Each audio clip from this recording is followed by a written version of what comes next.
অহর্নিশির প্রধান উদ্দেশ্য শ্রোতাদের বিনোদন, কোনো ধর্মীয় সম্প্রদায় এবং কোনো ব্যক্তিগত বিশ্বাসকে আঘাত করা নয়।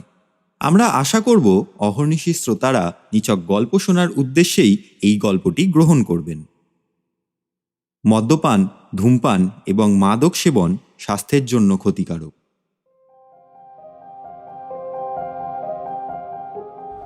বাংলা সাহিত্যে তারানাথ তান্ত্রিক হল একটি অন্যতম জনপ্রিয় তান্ত্রিক চরিত্র।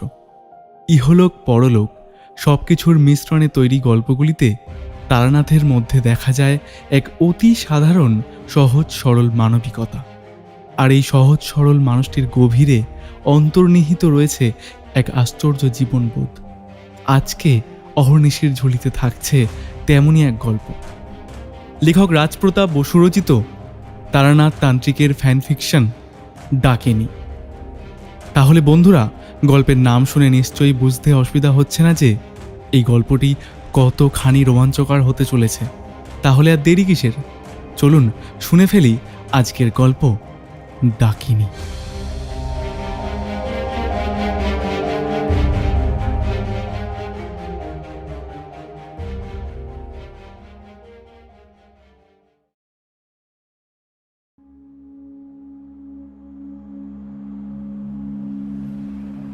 মটলেনের মুখে এসে দাঁড়াতেই আচমকা কিশোরী থমকে দাঁড়ালো।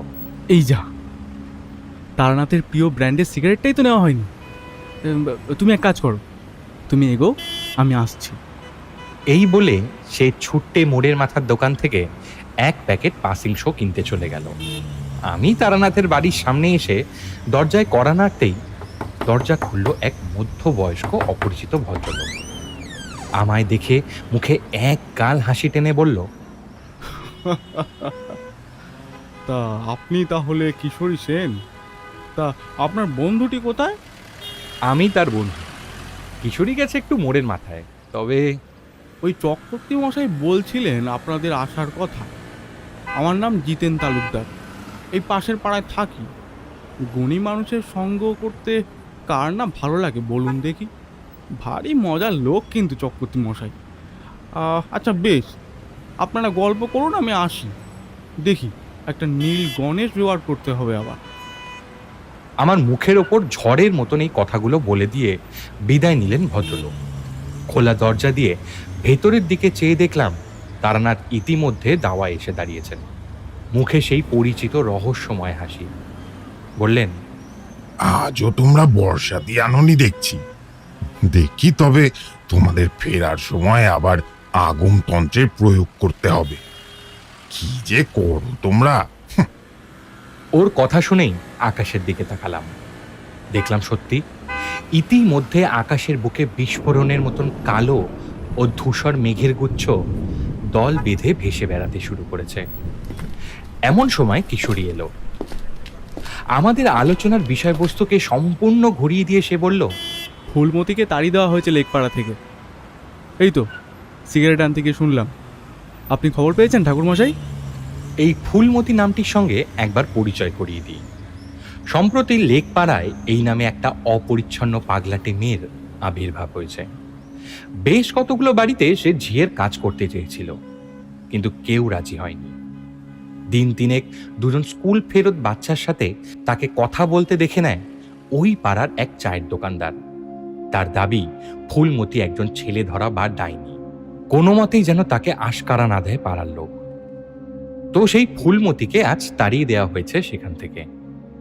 বেশ কিছুদিন ধরেই এই ডাইনি, ছেলে ধরা এসব করে আশেপাশের বেশ কয়েকটা এলাকা তোলপাড় হয়ে যাচ্ছিল। কিশোরীর প্রশ্নে তারানাথ ঈষৎ হাসল। শুনেছি, তবে এটা অবিচার হলো। ডাইনি জিনিসটা এমন নয়। আজকালকার মানুষ সম্পূর্ণ না জেনেই কেবল লোকাচারের ওপর নির্ভর করে সমাজকে এগিয়ে নিয়ে যাওয়ায় অভ্যস্ত হয়ে পড়েছে। যাক, বেশি বললে হতাশা বাড়বে, এই আর কি। তোমরা বৈঠক ঘরে গিয়ে বসো, আমি চা নিয়ে আসছি। মাঝে মাঝেই তারানাথ ইচ্ছাকৃতভাবেই এই সময়টা আমাদের দিয়ে থাকেন একটু ধূমপানের জন্য। আমিও কিশোরী ত্রিপল টানানো বারান্দার এক কোণ ঘেঁষে দাঁড়িয়ে দুটো কাঁচি সিগারেট ধরালাম। ইতিমধ্যেই ইলছে গড়ি বৃষ্টি শুরু হয়েছে। কিশোরী দুটো বিক্ষিপ্ত টান দিয়ে বলল, আচ্ছা, এই ডাইনি জিনিসটা কি? তুমি কি জানো এই ব্যাপারে কিছু? আমি যতদূর জানি সাধারণত বৃদ্ধা মহিলারা কেউ কেউ এই প্রবাদের সাথে যুক্ত হন। অলৌকিক ক্ষমতা বলতে তাদের নাকি ঝাঁটার সাহায্যে এক জায়গা থেকে অন্য জায়গায় উড়ে যাওয়ার ক্ষমতা থাকে। মানুষ বানায়ও কিছু? হ্যাঁ ওই হে, ভেতরে এসো। হ্যাঁ, যাই ঠাকুর মশাই। আমরা ব্যস্ত হয়ে সিগারেট ফেলে বৈঠক ঘরে প্রবেশ করলাম। তারানাথ চায়ের কাপ সহ থালাটা নামিয়ে রেখে একটা আরাম সূচক শব্দ করে তক্তপোষে বসলেন। এই ডাইনিরা ঝাঁটা নিয়ে উড়ে এক জায়গা থেকে অন্য জায়গায় যেতে পারে, এই কথাটি ভুল। আমি জানতাম তারা চাইলে একটি স্থানকে তুলে নিয়ে অন্য স্থানে অধিষ্ঠান করিয়ে দিতে পারে, এ কথা জানো? এই কথাটি শুনে আমরা দুজনই সবিস্ময়ে তারানাথের দিকে তাকালাম। কিশোরীটা বরাবরই ঠোঁটকাটা স্বভাবের। বলল, আপনি কি রূপকথার গল্প বলছেন নাকি বাস্তব? শোনো, এখনো পর্যন্ত তোমাদের যা বলে এসেছি তা কিছুটা কম করেই বলেছি, কারণ সেসব বিশ্লেষণ তোমাদের সামনে করলে তা কেবল ধান ভাঙতে শিবের গীত হয়ে যাবে, তোমাদের মগজে ঢুকবে না। নাও চা তোলো দেখি, নইলে ঠান্ডা হয়ে যাবে। আমি হাতে কাপ তুলে নিয়ে বললাম, ঠাকুরমশাই, আপনি দয়া করে কিন্তু বাচ্চার দিয়ে কিছু বলবেন না। আজ প্রায় 1 মাস পর আমাদের দেখা হলো। একটা হাড় হিম করা গল্প না শুনে কিন্তু ফিরবো না। তারানাথের মুখে সেই রহস্যময় হাসি। চায়ের কাপে একটা ছোট্ট চুমুক দিয়ে বলল,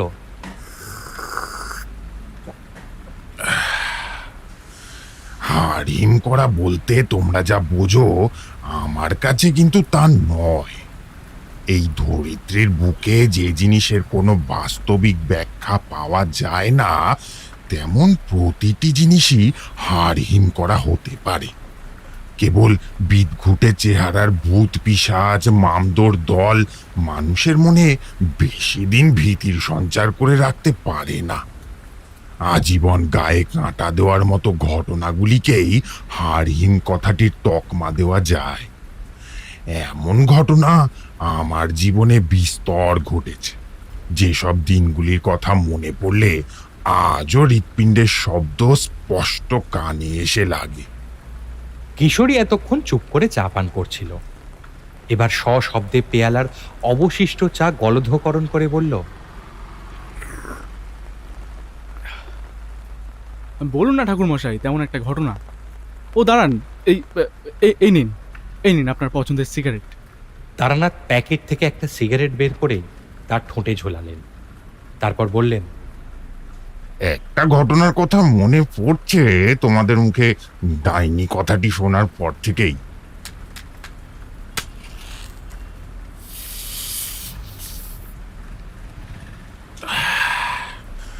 সেটাই বলি তবে, কেমন? তখন আমার গৃহত্যাগী জীবনের মধ্যপথ। উচ্চ মার্গের সাধু সঙ্গ করতে করতে শক্তি নেহাত কম সঞ্চয় করিনি। চন্দ্রদর্শন তখন আমার নখদর্পণে। কোনো কিছু নিয়ে মনে সংশয় হলেই ওই প্রক্রিয়ার মাধ্যমে তার ভূত ভবিষ্যৎ সব জেনে নিতাম। তবে এই শক্তি যখন খুশি তখন প্রয়োগ করা যায় না, তার বিশেষ দিন ও তিথি থাকে। সে যাই হোক, সেবার মাস 3 রামজয়পুরে কাটিয়ে বেরিয়ে পড়েছিলাম আবার বিশ্বমাতার সন্ধানে। নদিয়ার কালীনারায়ণপুর নামক একটি হল্ট স্টেশনে বসে মানুষের ব্যস্ততা ভরা চলমান জীবনযাত্রা দেখছি। এমন সময় পিছন থেকে একজনের ডাক শুনে চমকে উঠলাম। তুই তারানাথ না? খুব বেশি সময় লাগলো না ডান পিঠে ছেলেটিকে চিনতে। আরে মির্জা, তুই এখানে কি করছিস? আরে সে অনেক কথা, তার আগে তুই বল, খবর কি তোর? আর বাড়ির দিকে কি আর যাবি না ঠিক করেছিস? তুই কোথায় ছিলি এতদিন? আমি তো রামজয়পুর থেকেই এলাম। আর কি অবস্থা করেছিস নিজের? কাজে কর্মে খুব ধকল যাচ্ছে মনে হচ্ছে। আমার প্রশ্ন শুনে বীরজার মুখ যেন ঈষৎ শুকিয়ে গেল। আমি বেঞ্চের কোণার দিকে একটু সরে গিয়ে তাকে বসতে দিলাম। এই নে বস তো, বস এখানে। শোন, তোর কাছে কিচ্ছু লুকাবো না, তবে গায়ের লোক কেউ কিন্তু এই কথা জানে না। আমার শ্বশুরবাড়ি শান্তিপুরে, তা তো তুই জানিস। হ্যাঁ, সে তো জানি। আজ মাস দুয়েক হলো আমার শালা বিয়ে করেছে, কিন্তু কি জানিস, মেয়েটি কেমন যেন উন্মাদ মতন হয়ে গেছে এই কয়েকদিন হলো। প্রথমত তার স্বামীকে সে সহ্যই করতে পারে না, তাছাড়া না আছে নিজের প্রতি কোনো খেয়াল, না আছে সংসারের প্রতি। কেমন যেন আপন ভোলা মানুষ হয়ে গেছে মেয়েটি। এখানে এসেছিলাম এক কবিরাজের কাছে, উনি এই বীরজা ওর জামার বুক পকেট থেকে একটা ছোট্ট শিকড়ের টুকরো বের করে আমার হাতে দিয়ে বলল, এই শিকড় তাবিজে ভরে ধারণ করতে বললেন কবিরাজ মশাই। তবে কি জানিস, আমার মনে হচ্ছে না এতে কোনো কাজ হবে। কেন? কারণ আমি তো নিজের চোখে দেখছি মেয়েটিকে এতদিন। আমার স্ত্রী অন্তঃসত্ত্বা, সেও ওখানেই আছে, তবে সিঁড়ি বেয়ে ওঠানামা করা এখন বন্ধ। তাই রুনিকে, মানে আমার শালার বউকে, খেতে দিতে 3 বেলা আমিই যাই। ওর স্বামীকে দেখলেই কেমন করে ওঠে, যেন হাতের কাছে পেলে মেরেই ফেলবে। আবার কোনো কোনো সময় চিৎকার করে সারা বাড়ি মাথায় করে, বলে আমরা নাকি তাকে জোর করে ধরে রেখেছি। কি মুশকিল বলতো, ছেলেটারও কাজবাজ সব বন্ধ হয়ে গেল। তা মেয়েটির বাপের বাড়িতে খবর দেওয়া হয়েছে? আমার শালা ভালোবেসে বিয়ে করেছে বাপ মা মরা এই মেয়েটিকে।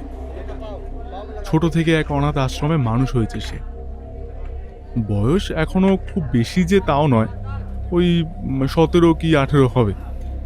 শালা বলে ওই আশ্রমেরই একটা বুড়ির সাথে সে নাকি শেষ কয়েকটা বছর ছিল।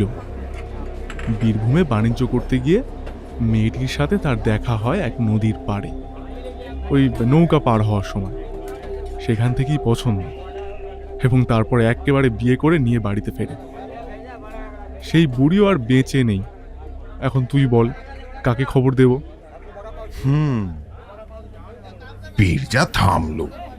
পুরো কথা শোনার পর তাকে সমবেদনা প্রকাশ করা ছাড়া আর অন্য কিছুই তখন মাথায় আসেনি।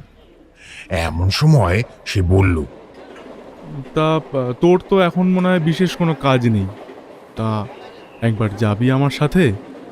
হয়তো তুই দেখলে বুঝতে পারবি ব্যাপারটা। আমি? হ্যাঁ তুই, খুব তো সাধু সন্ন্যাসী করছিস এতগুলো বছর ধরে। পারবি না? বল, পারবি না আমার শালাটার সংসারটাকে বাঁচাতে? শুনেছি ঈশ্বর তোদের মতো সাধক শ্রেণীর মানুষের ডাকে দ্রুত সাড়া দেয়। ভাই ভাই দয়া কর ভাই, ওঝা বুদ্ধি করতে করতে আমি একেবারে ক্লান্ত হয়ে গেছি। একই সাথে আমার স্ত্রীটাও গর্ভবতী।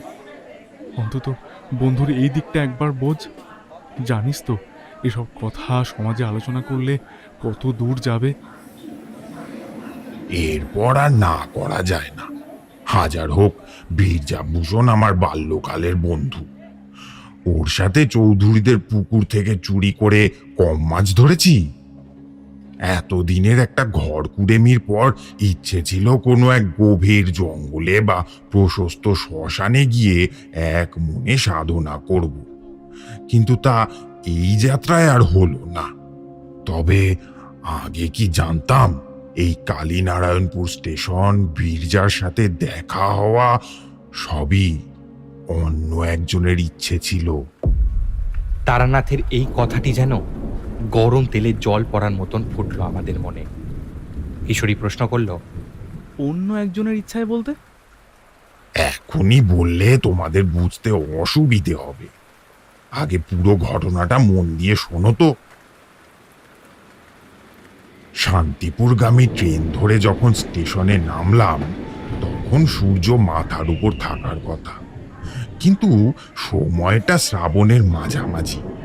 রোদ আর মেঘের খেলা সারা দিন চলতেই থাকে। সে মুহূর্তে মেঘের প্রাধান্যটাই বেশি ছিল। স্টেশনে ছাউনির থেকে নেমে ইট পাথর মিশ্রিত রাস্তা ধরে হাঁটছি বীরজার শ্বশুর বাড়ির উদ্দেশ্যে। চারিপাশে চাষের জমি থেকে শুরু করে পুকুর, খাল, বিল সব জলে থই থই করছে। কাজেই বুক চিতিয়ে ওঠা রাস্তাটিকে দেখলে মনে হচ্ছে যেন অথই তরঙ্গিনীর বুকের ওপর থেকে কোনো ঐশ্বরিক মন্ত্র বলে একটা লালচে সুতো কেউ ভাসিয়ে দিয়েছে। বীরজাকে বললাম, এদিকে বেশ ভালোই বৃষ্টি হয়েছে দেখছি। এর মধ্যে বাড়ি ঘরদোর সব ঠিক আছে তো? শ্বশুরমশাই ওই একটাই ভালো কাজ করে গেছিলেন তার আমলে। একটা পেল্লায় দোতলা বাড়ি বানিয়ে রেখেছিলেন লটারিতে এককালীন টাকা পেয়ে। কাজ করে গেছেন বলতে এখন আর নেই? আজ প্রায় বছর খানেক হতে চলল তো ওনার গঙ্গা প্রাপ্তি হয়েছে। ও তাই নাকি? অবশ্যই আমার কি দিন কি রাত কি মাস কি বছর কিছুই ঠাউর থাকে না। এর মধ্যে যে কতবার মনে হয়েছে এই তো কদিন আগেই বীরজার বিয়েতে হই হই করে আনন্দ করে গেলাম। আরে ওটা কে? বীরজার কথায় চমকে উঠে ওর দৃষ্টি অনুসরণ করলাম। দেখলাম দূরে একজন ঘোর কৃষ্ণবর্ণের লোক হাতে একটি পাচন বাড়ি নিয়ে কয়েকটা শুয়োরের ছানাকে তাড়িয়ে নিয়ে যাচ্ছে গন্তব্যহীনভাবে। কারণ যেদিকে উনি যাচ্ছেন তার দূর দূরান্ত পর্যন্ত কেবল উন্মুক্ত জলাভূমি ছাড়া আর কিছুই দেখা যাচ্ছে না। আমি কিন্তু চিনতে পেরেছি লোকটিকে। তোমরাও হয়তো এতক্ষণে বুঝে গেছো। এই পার্থিব শরীর নিয়ে স্বয়ং কাল ভৈরব আমায় আগেও দেখা দিয়েছেন আমার গ্রাম সংলগ্ন কৈখালির মাঠে। আমি বিশ্লেষণে না গিয়ে মনে মনে একটা শ্রদ্ধাপূর্বক প্রণাম করে এগিয়ে গেলাম। বীরজা বলল, পাগল নাকি? এই জলের মধ্যে শুয়োর চড়িয়ে বেড়াচ্ছে। লোকটাকেও তো আগে দেখেছি বলে মনে হয় না। এই চল দ্রুত পা চালা, আকাশের অবস্থা কিন্তু ভালো নয়। বিষয়টাকে এড়িয়ে গেলাম ঠিকই, কিন্তু বুঝতে আমার বাকি রইল না। কোনো একটা বৈপরীক জগতের সঙ্গে আমার খুব শীঘ্রই পরিচয় হতে চলেছে, নইলে এই মহাপুরুষের দর্শন আমি পেতাম না। মনের ভেতরে অবাধ কৌতূহল চেপে রেখে গন্তব্যের দিকে চলতে থাকলাম। আরো মিনিট 10 পা চালিয়ে জমা জলের তোড়ে ডুবে যাওয়া গৃহস্থ ভিটেগুলি দেখতে দেখতে পৌঁছলাম একটা চুন খসা দোতলা বাড়ির সামনে। বীরজা বলল, চল, বাড়ির পেছনে কুয়ো আছে, হাত পা ধুয়ে তারপর ঘরে ঢুকি। হ্যাঁ চল। বৃষ্টির জল পেয়ে ভিটে সংলগ্ন আগাছার জঙ্গলগুলির বাড়বাড়ন্ত চোখে পড়ার মতো। কুয়োর জল ভরেছে প্রায় কানায় কানায়।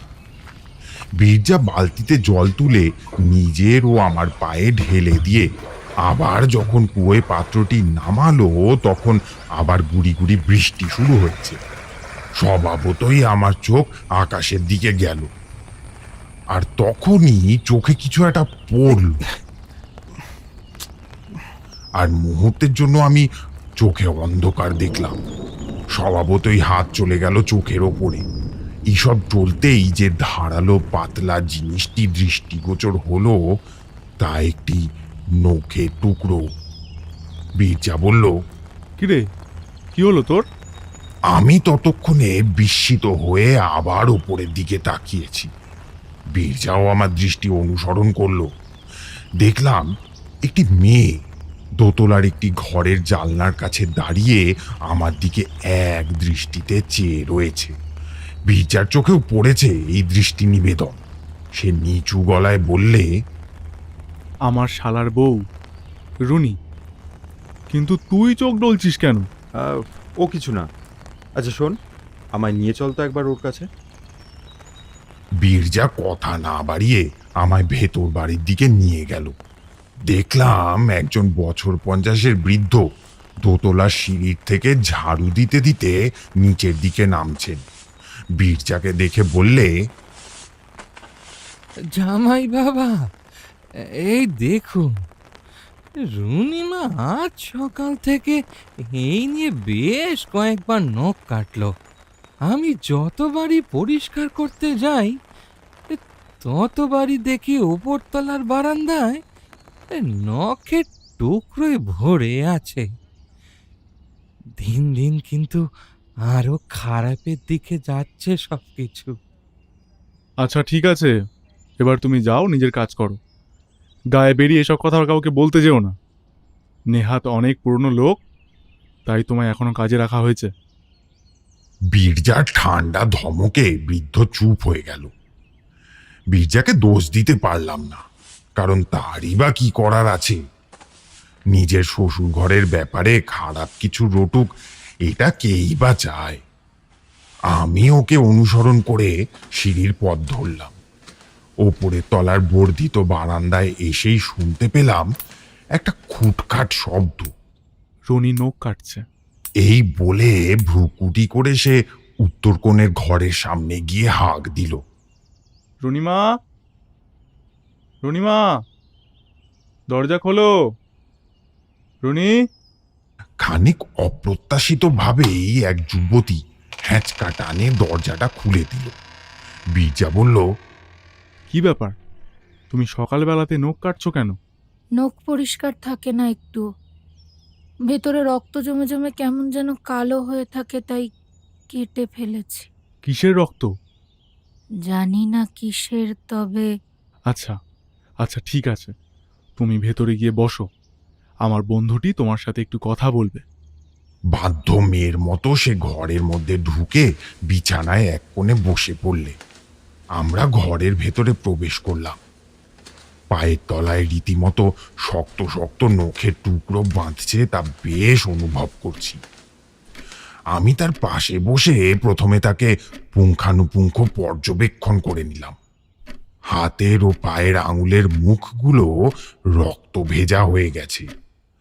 আমি নিচু গলায় প্রশ্ন করলাম, তোমার কি কিছু হয়েছে মা? মেয়েটি বেশ কিছুক্ষণ চুপ করে থাকার পর শান্ত গলায় উত্তর দিল, আমার কিছু হয়নি, তবে দুজনের হবে। কার কি হবে? প্রশ্ন শুনে আমার দিকে তাকানোর পর টের পেলাম ইতিমধ্যেই তার চোখ দুটি ঘোর রক্তিম বর্ণ হয়ে উঠেছে। তার চোয়াল শক্ত হয়ে এসেছে ও চোখের কোণ থেকে তীব্র রোষের প্রতিফলন হয়ে চলেছে অবিরত। থমথমে গলায় সে বললে, মিশু ঘোষ আর রমেন রক্ষিত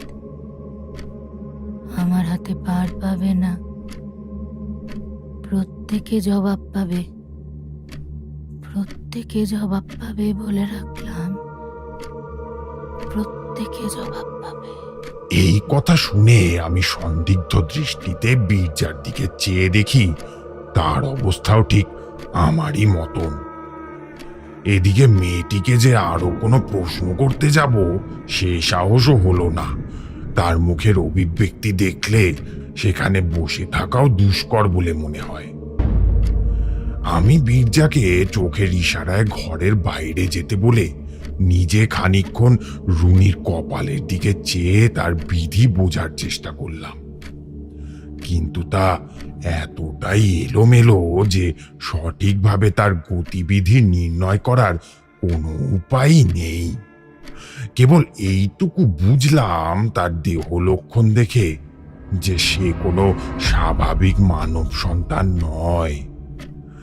কিছু একটা তার মধ্যে বর্তমান যা সরল মানব প্রকৃতি থেকে তাকে পৃথক করে।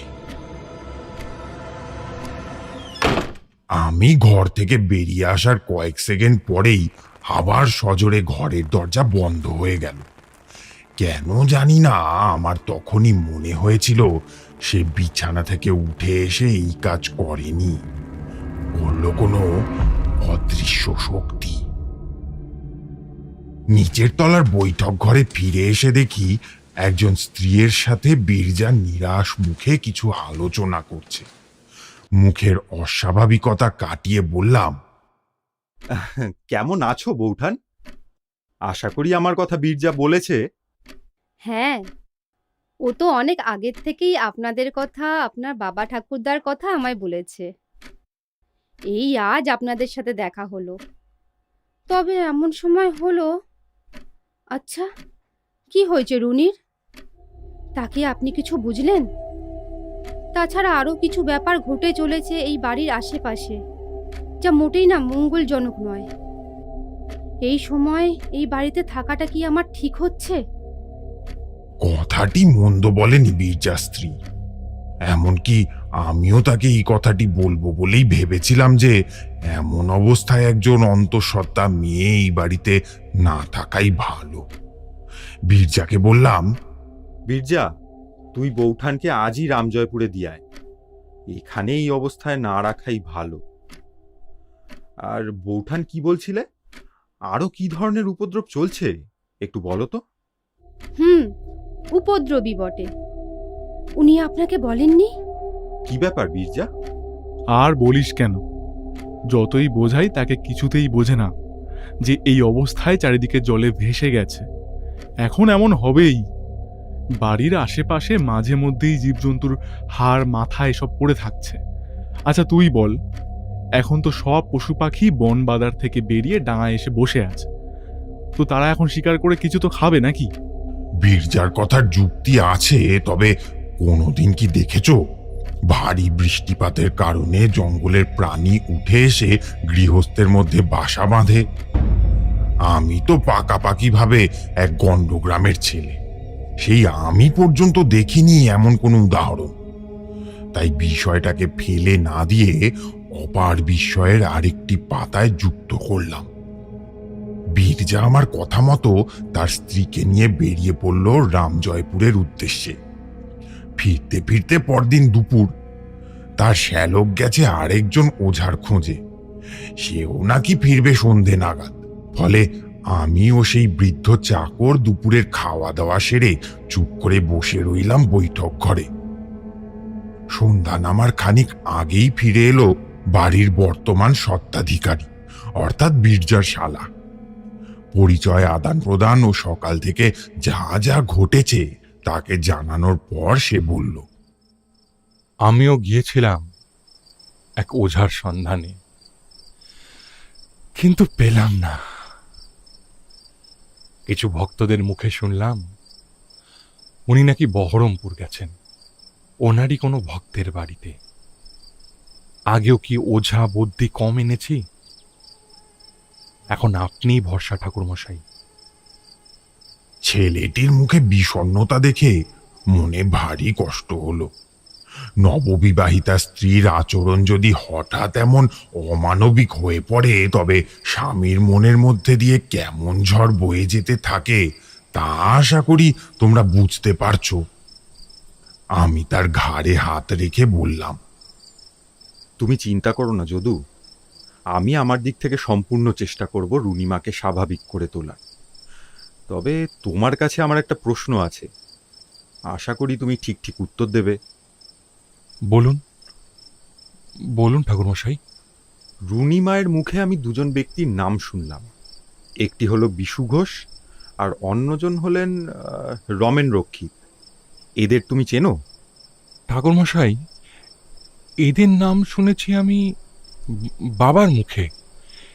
এরা এই গ্রামের লোক নয়, কিন্তু এদের নাম রুনির মুখে কেন বলুন তো? সেটা তো আমিও ভাবছি। যাক, তুমি চিন্তা করো না, রুনিমা এখন এক ঘোরের মধ্যে আছে। হয় তার মধ্যে কোনো অতৃপ্ত আত্মা ভর করেছে, অথবা কোনো খারাপ হাওয়া লেগেছে।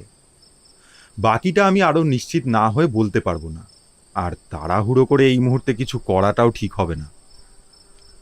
যদু আর কোনো কথা বলল না। ক্লান্ত পরিশ্রান্ত মনিককে দ্রুত রাতের খাবার দিয়ে দিল ভৃত্য। আমারও ঘুমানোর বন্দোবস্ত হলো ওপরের তলারই দক্ষিণ প্রান্তের একটি ঘরে। রাতের খাবার বলতে পুটলিতে দুটো পাকা কলা ছিল, তা দিয়েই নৈশভোজ সারলাম। ভৃত্যটি নিরামিষ চালে ডালে ফুটিয়ে দেবে বলেছিল, কিন্তু খামোখা তাকে আর ব্যস্ত করতে মন চাইল না।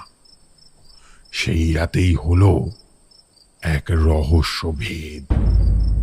তারানাথ বিস্ফারিত দৃষ্টিতে কড়িকাঠের দিকে চাইল। আমিও কিশোরী একটু নড়ে চড়ে একে অপরের আরো কাছে এলাম। তারানাথ একটা দীর্ঘ নিঃশ্বাস ছেড়ে বলতে থাকলো,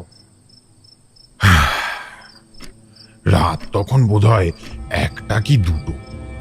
একটা কুকুরের ক্রমাগত ডাকে আমার ঘুম ভেঙে গেল।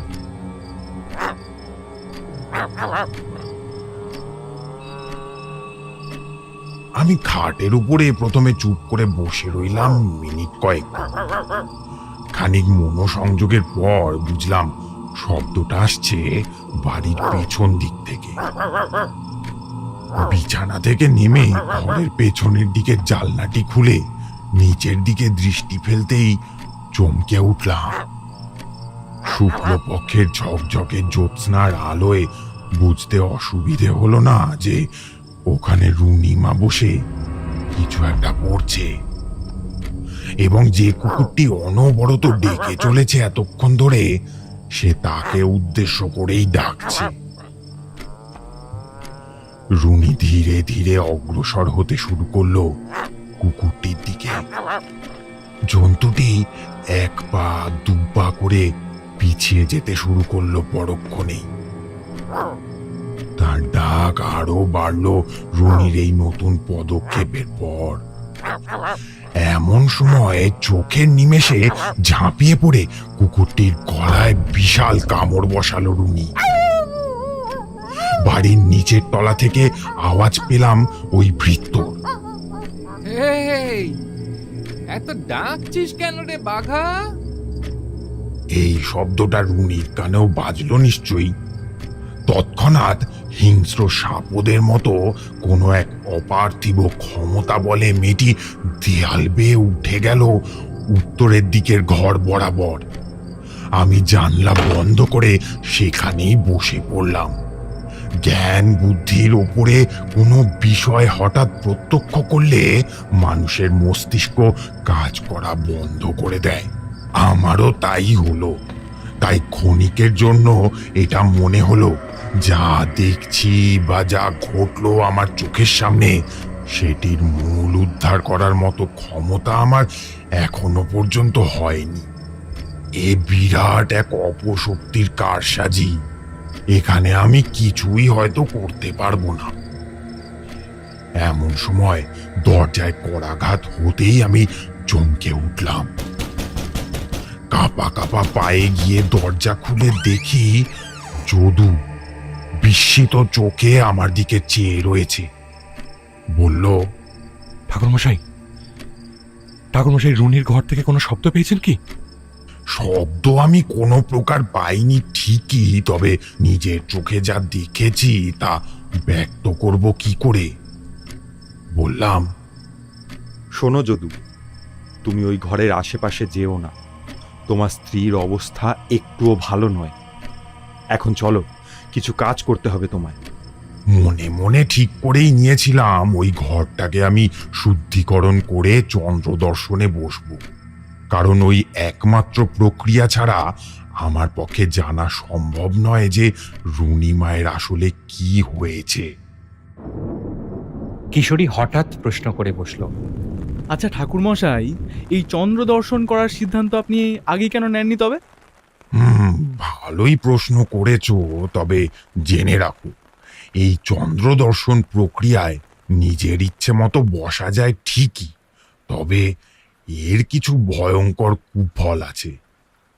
জ্যোতিষী কিন্তু মানুষের ভাগ্য দর্শন করে না। তারা কেবল নির্দিষ্ট মানুষটির জন্মতিথি জেনে নিয়ে একটা আনুমানিক ছায়াপথের দিশারি হয়। কিন্তু এই চন্দ্র দর্শন সম্পূর্ণ বিধি বিরোধী একটা ক্রিয়া, যা করলে একজন তান্ত্রিকের শক্তি ক্ষয় হয়। সে কারণেই এই কাজ আমি আবেগের বশে করতে পারতাম না। তাছাড়াও ইচ্ছে মতো এই কাজ করায় গুরুর বারণ ছিল।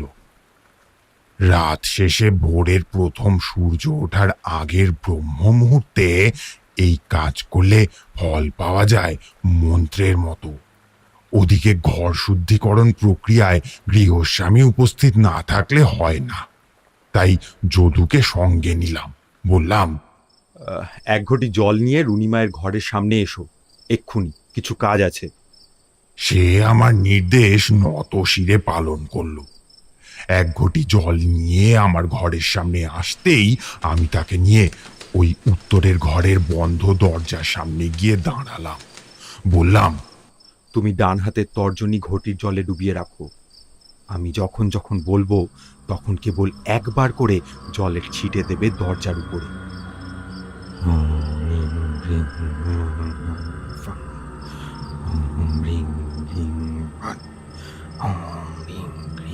আমি গৃহবন্ধনের বীজ মন্ত্র পাঠ করে যদুর দ্বারা ঘরটিকে বন্ধ করে দিলাম। এই কাজ করলে মোটামুটি কয়েক ঘন্টার জন্য হলেও বাড়ির ভেতরে কোনো আত্মার উপস্থিতি থাকলে তাকে শিথিল করে রাখা যায়। আমিও তাই করলাম, কারণ ভেবেই নিয়েছিলাম ভোর হওয়ার আগেই চন্দ্র দর্শন করে আমি রুনি মায়ের অতীত দেখে নেব। কারণ গোড়া থেকে না জানতে পারলে মেয়েটিকে বাঁচানো সম্ভব হবে না। তোমরা তো জানোই অভিশাপের ফল কোনো না কোনো সময় কয়েক যুগ পরেও খেটে যায়। আর দেরি না করে প্রকাণ্ড দোতলা বাড়ির ছাদে যাওয়ার পথ যদুর কাছ থেকে জেনে নিয়ে সেখানে পৌঁছলাম। দেখলাম খানিক আগের মতো পরিষ্কার প্রাণবন্ত রাত্রি এখন আর নেই। আকাশে ইতিমধ্যে মেঘ জমে উঠেছে ইতিউতি। আমি ছাদের মাঝে বাবু হয়ে বসে দুই হাতের তর্জনী ললাটে ও বৃদ্ধাঙ্গুলি নাকের ডগায় স্পর্শ করে শুরু করলাম চন্দ্র দর্শন।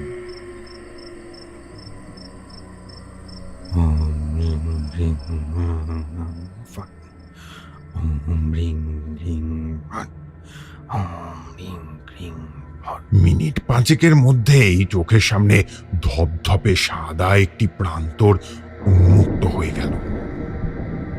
দেখলাম সেখানে দুটি অপরূপ সুন্দরী শ্বেত বস্ত্র পরিহিতা পরী আমার মৌন আগমনে নিজেদের আসন ছেড়ে উঠে দাঁড়িয়েছে। প্রশ্ন করতে হলো না, আমার মস্তিষ্ক নিঃসৃত বিস্ময়গুলি একত্রিত হয়ে চোখের সামনে বায়োস্কোপের ন্যায় প্রতিফলিত হতে শুরু করলো। খানিক বাদে দেখলাম রুনিমা কোনো এক প্রশস্ত পুকুর পাড়ে জল আনতে গিয়েছে। পুকুরের পাড়েই এক প্রকাণ্ড বট গাছ। মেয়েটি ক্লান্ত হয়ে এক কলস জল গাছের গোড়ায় নামিয়ে রেখে তার শান্ত ছায়ায় বসল। খানিক বাদেই ওই শরীরে একটা ঝাঁকুনি বোধ হলো। ঝাঁকুনিটা এতই অস্বাভাবিক যে তা বিশ্লেষণ করে বোঝানো সম্ভব নয়। বলা যেতে পারে একজন ক্লান্ত পরিশ্রান্ত মানুষকে পেছন থেকে অগোচরে ধাক্কা দিলে তার যেমন অবস্থা হয়, এটাও অনেকটা তেমনি। কিন্তু সেখানে তার পেছনে বৃদ্ধ বট গাছের প্রকাণ্ড গুড়ি ছাড়া আর অন্য কিছুই নেই। এমনকি রুনি মায়ের যেমন অভিব্যক্তি হওয়ার কথা ছিল, তেমন কোনো প্রতিফলনও তার শরীরী ভাষায় প্রকাশ পেল না। সে ধীরে ধীরে উঠে হাঁটতে শুরু করলো কলসি কাঁখে নিয়ে। এরপরেই সব অন্ধকার হয়ে গেল আমার চোখের সামনে। চিরচেনা পৃথিবীর বিপুল আকর্ষণে আমি ফিরে এলাম আবার বীরজাভূষণের শ্বশুরবাড়ির ছাদের সেই মুদ্রাস্থিতিতে। আমি দেরি না করে দ্রুত ছাদের থেকে নেমে একতলায় যদুর ঘরের সামনে এলাম। দেখলাম সে চিন্তিত মুখে ঘরের ভেতর পায়চারি করছে। আমায় দেখে দরজার সামনে এগিয়ে আসতেই আমি বললাম, আচ্ছা যদু, এই গ্রামের কোন পুকুর থেকে রুনিমা জল আনতে যায় আশা করি তুমি জানো?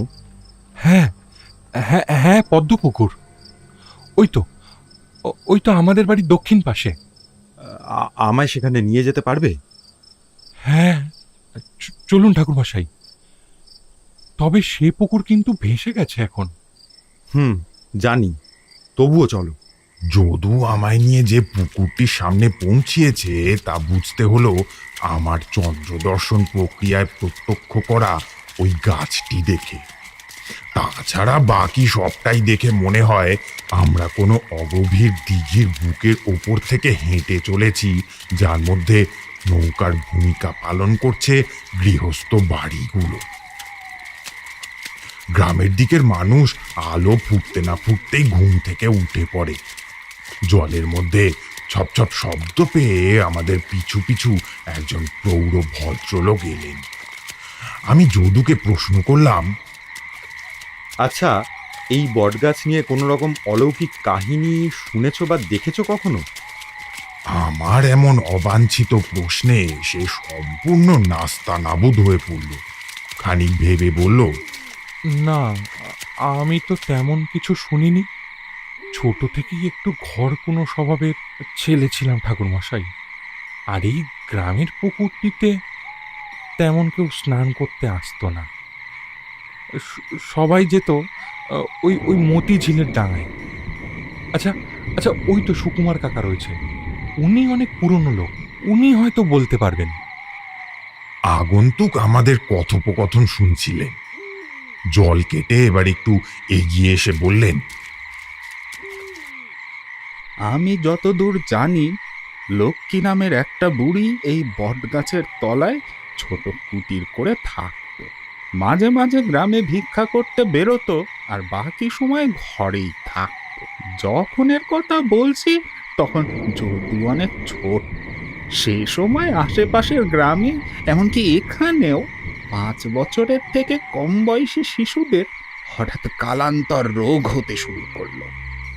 এই লক্ষ্মী বুড়ি টুকটাক ওজাবদ্দির কাজ জানত। সে নিজে থেকেই বাড়ি বাড়ি ঘুরে গরিব শিশুদের দেখে আসতো, বিভিন্ন টোটকা দিয়ে আসতো। তবে তার টোটকার কুফল বা নিয়তির ফের কিনা জানি নে, বাচ্চাদের বাঁচানো সম্ভব হচ্ছিল না। কিন্তু মানুষের মধ্যে ছড়িয়ে পড়ল এই বুড়ির টোটকাতেই নাকি এই রোগ ছোঁয়াচে হয়ে গ্রামে গ্রামে ছড়িয়ে পড়েছে। তাকে সবাই শিশু ও সমাজ বিরোধী ডাইনি মনে করতে শুরু করলো। এমন সময় এক রাতে পাশের গ্রাম থেকে 2 জন লোক এসে তাকে পিটিয়ে মারে বলে শোনা যায়। দিনের আলো ফোটার পর থেকে তাকে আর দেখা যায়। দুজনের নাম কি বিশু ঘোষ আর রমেন রক্ষিত? আপনি জানলেন কি করে? অনেক ধন্যবাদ আপনাকে। যদু, চলে এসো। যদু আমার কথা অনুযায়ী মুখ বুজে হাঁটতে শুরু করলো বাড়ির উদ্দেশ্যে। আমি মনে মনে ঠিক করেই নিয়েছি যে তখন আমায় কি করতে হবে।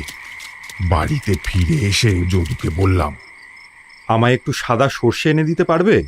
আর গোটা 3 রাম তুলসী পাতা। নিশ্চয়ই ঠাকুরমশাই, আমি আমি এক্ষুনি এনে দিচ্ছি। যদু প্রয়োজনীয় সামগ্রীগুলি এনে দিল।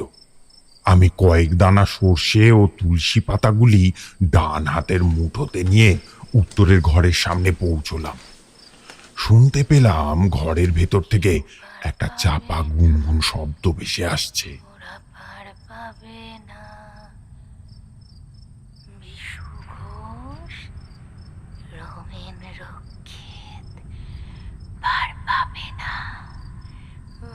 শব্দটা খানিকটা গানের মতো বললেও ভুল হবে না। দরজায় হাত রাখতেই সেটি মচমচ শব্দ করে খুলে গেল। দেখি রুনিমা বিছানায় উপুড় হয়ে শুয়ে, তার অর্ধেক শরীর ঝুঁকিয়ে দিয়েছে খাটের তলার দিকে। মাঝে মাঝে সুর থামিয়ে ফিসফিস করে কি যেন বলছে।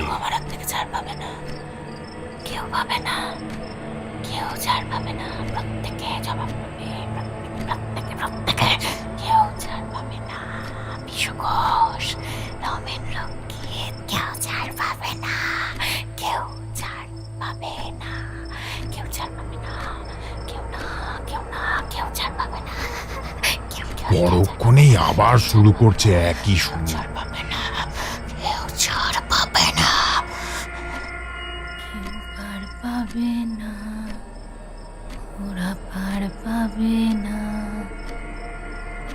বিশু ঘোষ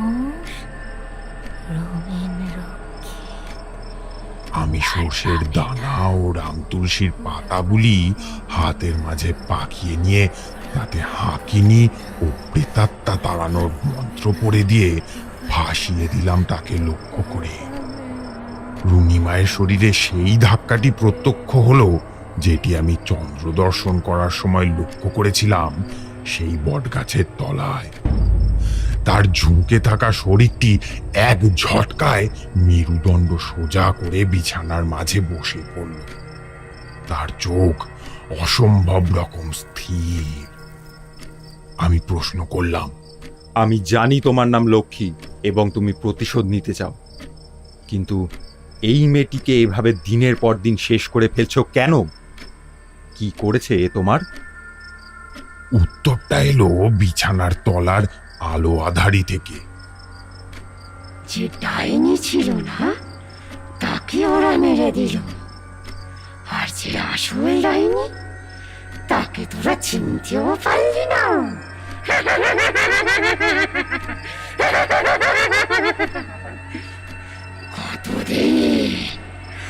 কতদিন এমন একজন মানুষকে খুঁজছিল এই গ্রামের আশেপাশে, যার মাধ্যমে আমি ওই দুই পাপিষ্ঠকে শাস্তি দিতে পারি।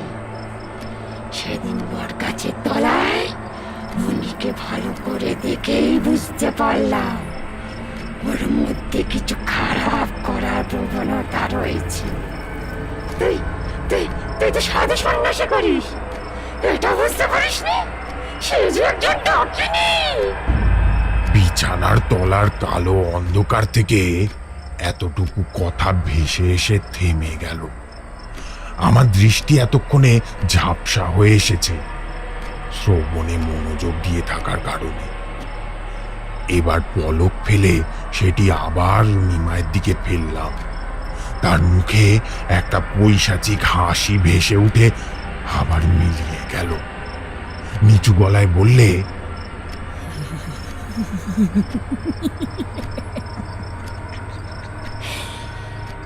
আমি জানি তুমি আমায় চিনতে পারবে না,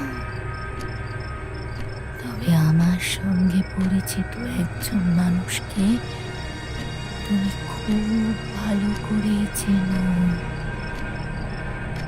সেই তো তোমাকে এখানে পাঠিয়েছে, তাই না? বলো, চুপ করে আছো কেন? বলো। আমি রুনিমায়ের কথার আদ্যপান্ত কিছুই বুঝতে পারলাম না। মনসংযোগ করার অবকাশ নেই মস্তিষ্কের প্রেক্ষাপটে। মেয়েটি আবার উপর হয়ে বিছানায় শুয়ে পড়ল ধীরে ধীরে। লক্ষ্য করলাম একটা কালো মসলিনের মতন ছায়া অবয়ব তাকে সম্পূর্ণরূপে গ্রাস করল পুনরায়। তারপর আমার দিকে মাথা ঘুরিয়ে বলল,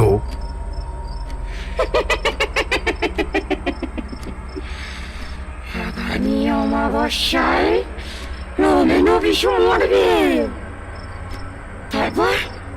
তারপর আমি চলে যাব। ডাইনি অপবাদে ওরা আমায় মেরেছিল, এবার আসল ডাইনির রূপ দেখবে ওরা।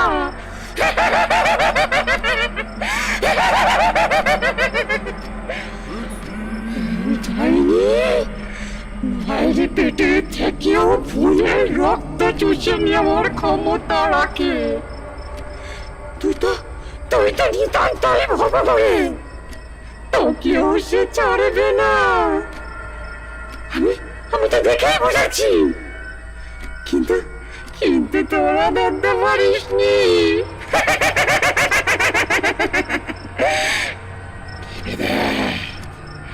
ধীরে দে,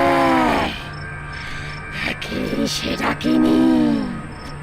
তার উপর আমি আছি তার শরীরকে কেন্দ্র করে, তাকে খাবার জোগাচ্ছি রোজ রাতে একটি করে প্রাণী বলি দিয়ে। কাল তো তুই জানলা দিয়ে দেখলি, তাই না?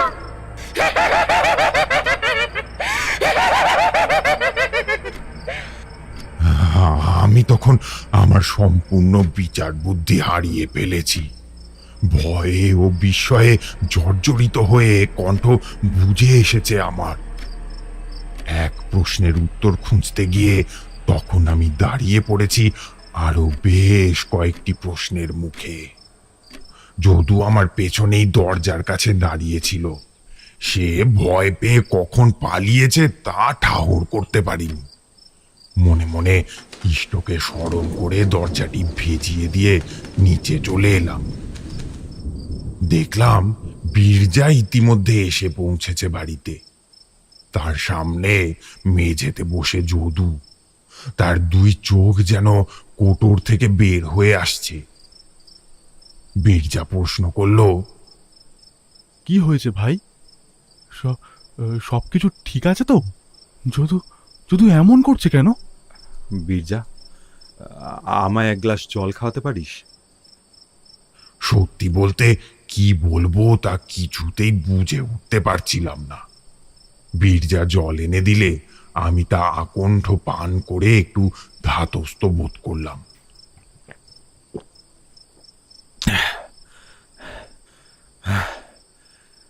আচ্ছা শোন, তোদের সাথে আমার বিশেষ কিছু কথা আছে। আমাদের বড় একটা সিদ্ধান্ত নিতে হবে। খুব বিপদে পড়ে গেছি সেইটুকু বলতে পারি বীরজা। যদুকে একটু স্নান করিয়ে দে, তারপর বৈঠকখানায় নিয়ে আয়। আমি ওখানেই অপেক্ষা করছি। মিনিট 15 পরে বীরজা যদুকে নিয়ে বৈঠকখানায় এলো। ছেলেটির চোখ মুখ তখনও নীরব ও পাথর সম। বললাম, বীরভূমের কোন অঞ্চল থেকে বিয়ে করে এনেছো এই মেয়েকে?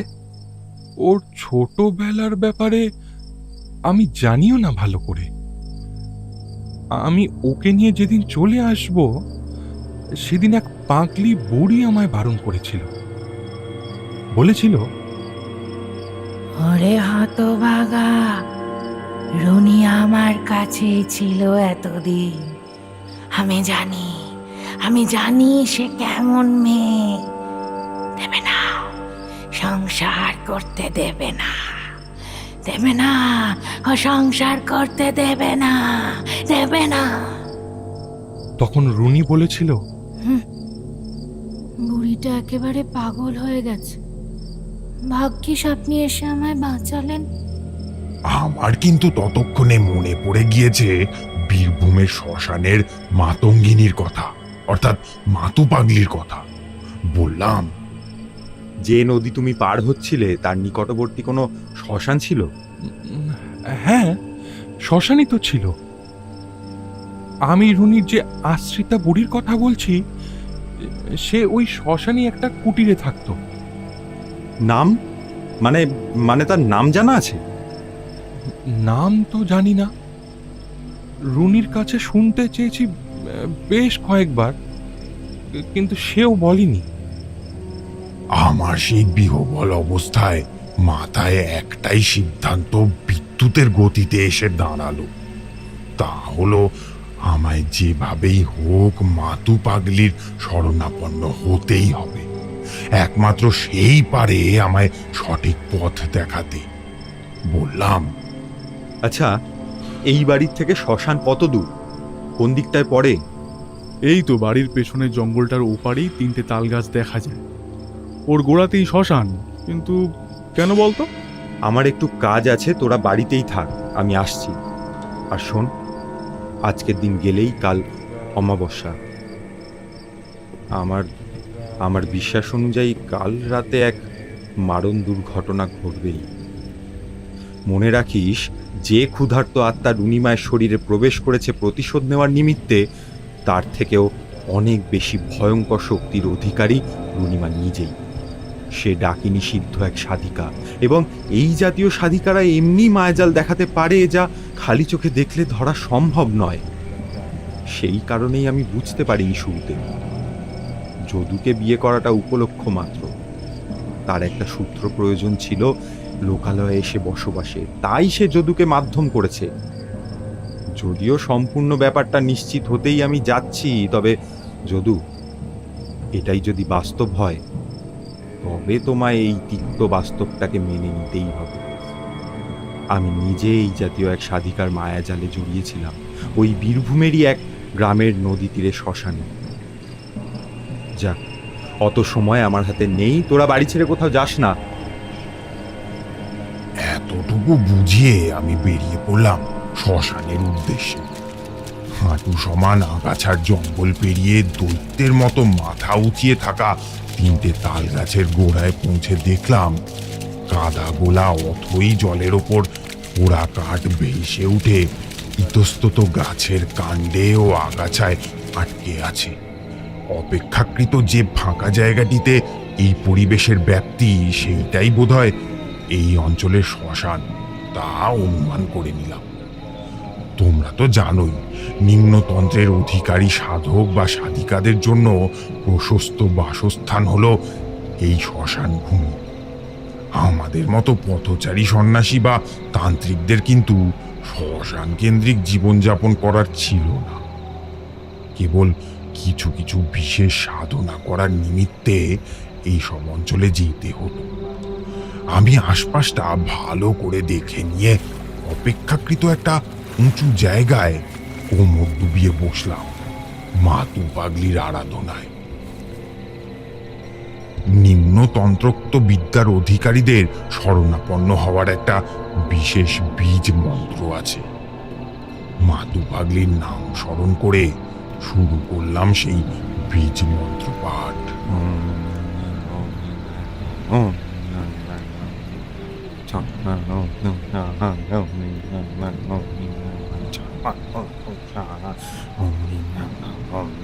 মনে অগাধ বিশ্বাস ছিল উনি আমায় দেখা দেবেনি, আর হলো তাই।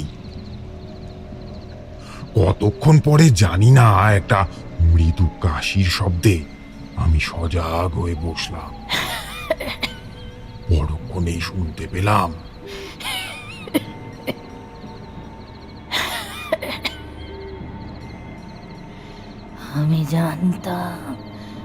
আমি জানতাম পোড়ামুখ তুই আসবি।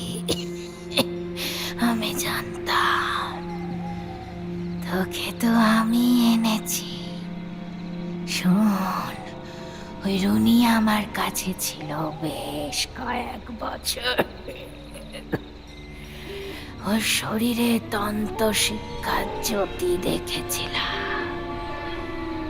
সে ডাকিনী তন্ত্রে সম্পূর্ণভাবে সিদ্ধি লাভ করেনি ঠিকই, তবে বেশ কিছু শক্তি সে অর্জন করেছে আমার দ্বারা। বেশ কিছু শক্তি।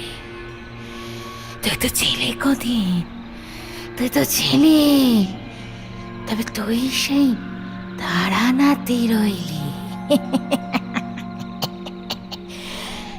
নিম্নতন্ত্র দেব ভয়ঙ্কর। এতে কাম আর ক্রোধের উপরে সংযম অসংযমে পরিণত হয়, শেখানো হয় অসংযম।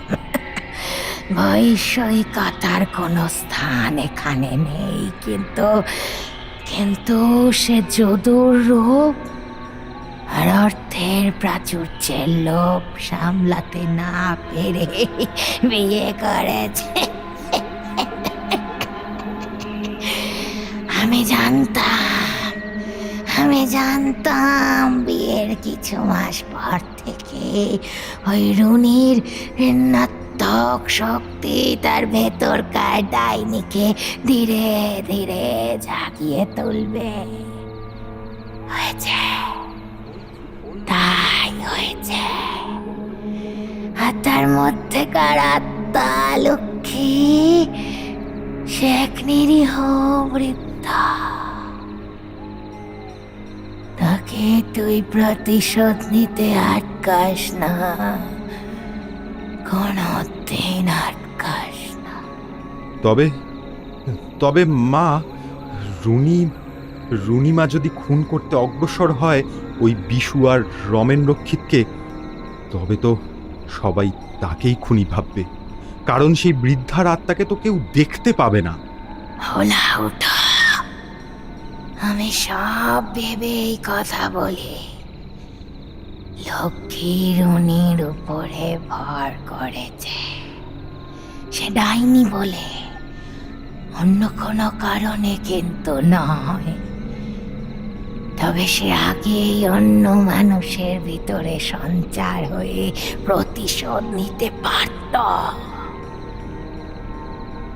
আর ডাইনিকে বশে রাখার জন্য প্রয়োজন টাটকা জানোয়ারের রক্ত। সেটির যোগান ওই বৃদ্ধাই দিয়ে এসেছে এতদিন ধরে। তোর বন্ধুর স্ত্রীর পেটের সন্তান আর বেঁচে নেই, সে মৃত। সন্তান গর্ভে বয়ে বেড়াচ্ছে। এই কথা কিন্তু তুই আবার বলতে যাস না পোড়ামুখ। লক্ষ্মী সেই কচি জীবনটাকে হত্যা করে শিশুটির আত্মাকে বুলিয়ে দিয়েছে রুনির পায়ে।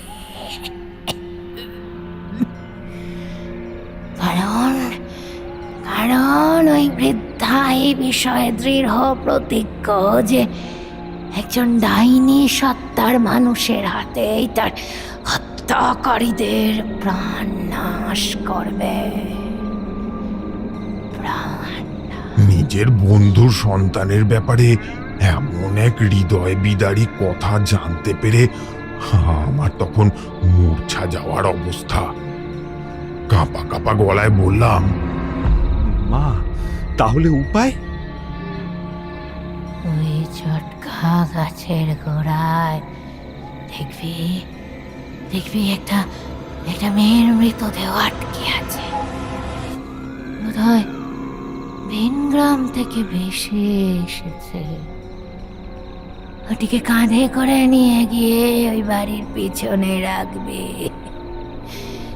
তারপর একটা বেল গাছের ছোট্ট কাঠি নিয়ে গিয়ে রুনির কপালে ছুঁয়ে একলব্য সংহারের বীজ মন্ত্র জপ করবে।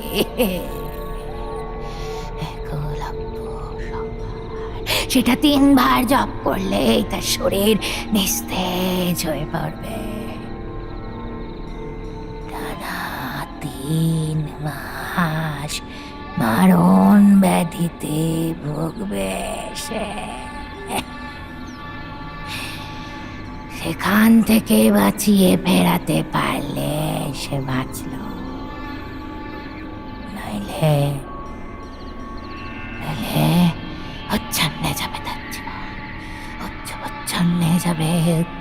যাবে তার জীবন। তবে ডাইনি সত্তা আর জীবিত থাকবে না। আর না, সমস্ত শক্তি হারিয়ে সে স্বাভাবিক মানুষ হয়ে যাবে। স্বাভাবিক মানুষ। তাহলে ওই বৃদ্ধার আত্মা? শোন, আমি ওই মৃত মেয়েটির শরীরে ডাকিনী লক্ষণ সঞ্চার করেছি, যাকে তুই নিয়ে যাবি।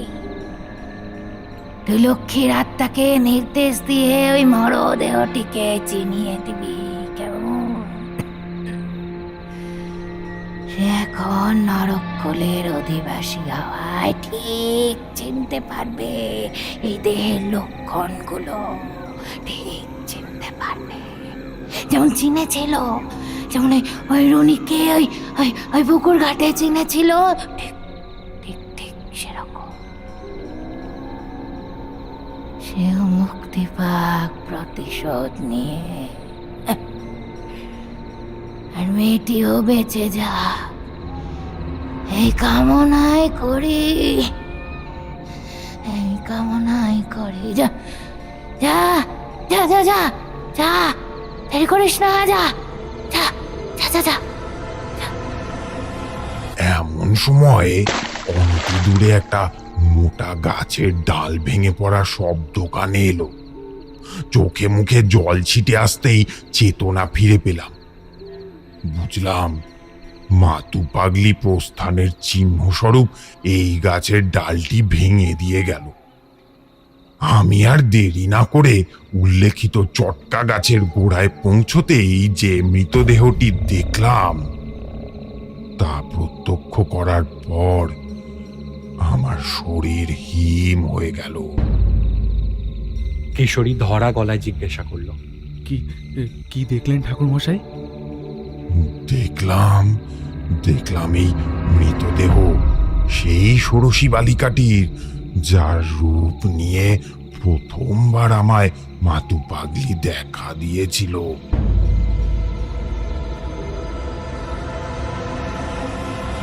মনে পড়লো তোমাদের বলা সেই প্রথম ঘটনাটি? আমরা নিঃশব্দে মাথা নাড়লাম। তারানাথ বলে চলল, আমি আর বিলম্ব না করে সেই দেহটিকেই টানতে টানতে বীরজার শ্বশুর বাড়ির পেছনের ওই কুয়োটির পাশে নিয়ে রাখলাম। তারপর যদুকে দিয়ে একটা সরু বেলকাঠ জোগাড় করিয়ে মাতু পাগলির কথা মতো তা নিয়ে ওপরে গেলাম। যদু ওপরে এলো না। বীরজা আমার সঙ্গে উত্তরের ঘরের সামনে পর্যন্ত এলো। ঈষৎ ধাক্কাতেই দরজাটা খুলে গেল।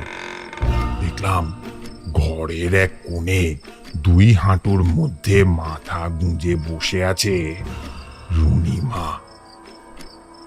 আমি বীরজাকে হাতের ইশারায় ঘরের মধ্যে ঢুকতে বললাম।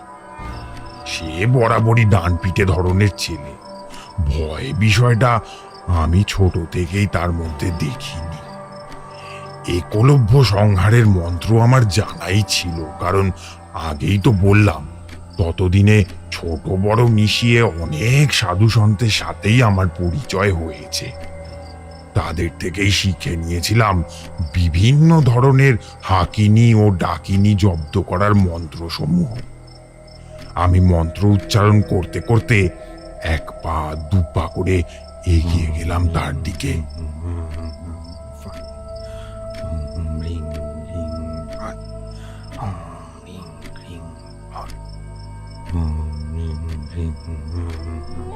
এমন সময় ছেঁড়া ছেঁড়া কালো ধোঁয়ার পুঞ্জ একত্রিত হয়ে তার ঠিক মাথার উপরে জমাট বেঁধে একটি এলোকেশী নারীর মূর্তির মতো অবয়বের সৃষ্টি করল। বুঝলাম ওই বৃদ্ধা শুধু আমাকে তার উপস্থিতির জানান দিচ্ছে তা নয়, এই প্রকার অলৌকিক আবির্ভাবের মাধ্যমে আমার ভয় দেখাতে চাইছে। কিন্তু সে কি আর জানে আমি ততদিনে কত রকমের অলৌকিক প্রত্যক্ষ করে তাদের অভিজ্ঞতার কোষাগারে আবদ্ধ করেছি। বীরজাকে বললাম, বীরজা তুই এদিকে রুনিমাকে ধর। বীরজা সেই ছায়া মূর্তিকে দেখতে পাচ্ছে না, তবে দেখতে পেলেও হয়তো আমার নির্দেশে সে বিন্দুমাত্র বিচলিত হতো না। আমি ঘরের অন্ধকার কোণটির দিকে তাকিয়ে লক্ষ্মী বুড়ির আত্মার উদ্দেশ্যে বললাম, বুড়িমা, তুমি এই বাচ্চা মেয়েটিকে ছেড়ে দাও। ওর মাধ্যমে এমন কাজ করলে এই সমাজ ওকে ছেড়ে দেবে না। বিনা কারণেই একটা মেয়ে ও পরিবারকে ভেসে যেতে হবে মা। সে নিজেও বাপ মা মরা এক অনাথ মেয়ে। সে তন্ত্রবিদ্যা ও উপাচারের সাথে লোভের বশে যে অনিষ্ট করেছে তার ফলস্বরূপ এই ডাকিনী সত্তার উন্মোচন। তবে যদু, সে তো তাকে ভালোবেসেছে, তার তো কোনো দোষ নেই এতে। তাই আমি শেষ চেষ্টা করতে চাই ওই নির্দোষ ছেলেটির জন্য। আমি অন্যায়ের প্রবর্তক নই মা। তোমার প্রতিশোধের পথে বাধা হওয়ার কোনো ইচ্ছেও আমার নেই। সেই কারণে একটা লক্ষণ সমৃদ্ধ মেয়ের দেহ আমি এনে রেখেছি এই বাড়ির পেছনে। দয়া করে মা, দয়া করে তোমার সন্তান সম মানুষগুলোকে বাধা দিও না।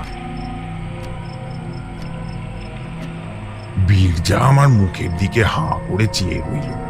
তবে তার বিশ্বাস ও ভক্তি যে আমার কর্মের প্রতি জন্মেছে তা বুঝতে পারলাম যেদিন সব উপাচার সেরে ওই বাড়ি থেকে বিদেয় নিলাম। তারানাথের মুখে আমরা এই ভয়াবহ কাহিনীটি শুনে প্রায় গুটিয়ে এসেছিলাম, কিন্তু এমন উপসংহারহীন সমাপ্তিতে কেমন একটা অস্বস্তি জাগলো মনে। প্রশ্ন করলাম, ঠাকুরমশাই, রুনির কি হলো তারপর? আর আর ওই বিশু ঘোষ আর রমেন রক্ষিতের কি ভবলীলা সাঙ্গ হলো? তারানাথ একটা সিগারেট ধরিয়ে বলল,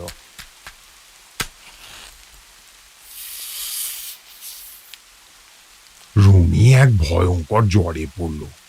তারপর থেকে প্রায় 1 মাস কেটে গেল সেই বাড়িতে আমার, কিন্তু কোনোভাবেই কোনো ডাক্তার বদ্যিতে সেই জ্বর সারাতে পারল না।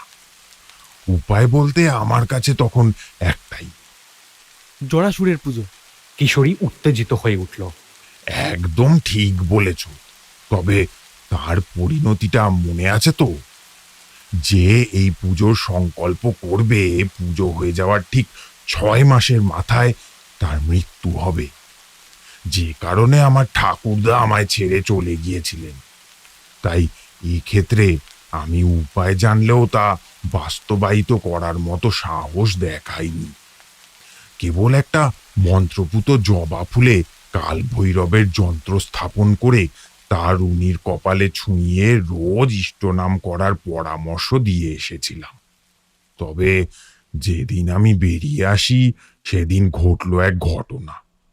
প্রখর রোদের প্রকোপে সারা গ্রামে জমে থাকা জল তখন টেনে গিয়ে জলে সবুজ প্রান্তরে রূপান্তরিত হয়েছে মাসখানেকের মধ্যেই।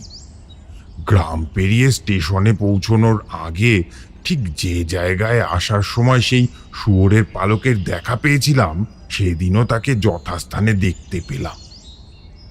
তাকে উদ্দেশ্য করে এগোচ্ছি, আর ছোট ছোট বরাহগুলো আমায় লক্ষ্য করে এগিয়ে এসে খানিক সামনে থেকেই আবার গতিপথ পরিবর্তন করে পালিয়ে যাচ্ছে। আমি 2 হাত জড়ো করে তার সামনে গিয়ে দাঁড়াতেই পেছন থেকে কেউ উচ্চ স্বরে আমায় ডাকলো, তারানাথ, তারানাথ! তাকিয়ে দেখি বীরজা উন্মাদের মতো ছুটতে ছুটতে এগিয়ে আসছে আমার দিকে। তৎক্ষণাৎ পেছনে ঘুরে দেখি সেই মহাপুরুষও অন্তর্ধান হয়েছেন। বীরজা এসে হাঁপাতে হাঁপাতে যা বলল, তাতে আমি সম্পূর্ণ জ্ঞান ও বিচার বুদ্ধি হারিয়ে ফেললাম। ভাই, ভাই, ভাই, রুনি, রুনি উঠে বসেছে। তোর দেওয়া জবা ফুলে এই আশ্চর্য সাধন করেছে। তুই তুই মহান, তুই মহান তারানাথ, তুই ঈশ্বর সমতুল্য। পুরো ব্যাপারটা বুঝতে আমার মিনিট 5 সময় লাগলো।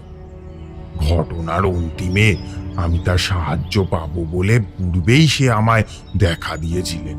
এ কাজ স্বয়ং মৃত্যুঞ্জয় ছাড়া আর কারুর পক্ষে করা সম্ভব নয়।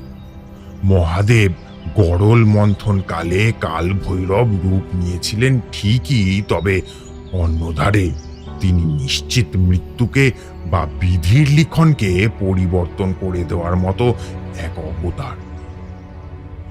ঊর্ধ্ব গগনে মুখ তুলে মুক্তস্বরে চেঁচিয়ে সেদিন বলেছিলাম, জয় মহেশ্বরের জয়, জয় মহেশ্বরের জয়। সেদিন মুগ্ধ হয়ে বাড়ি ফিরে এসেছিলাম আমরা। পরে একদিন আড্ডায় বসে জানতে পেরেছিলাম, সত্যিই মাথু পাগলির কথা মতো বীরজা ভূষণের সন্তান তার স্ত্রীর পেটে থাকতেই মারা গেছিল।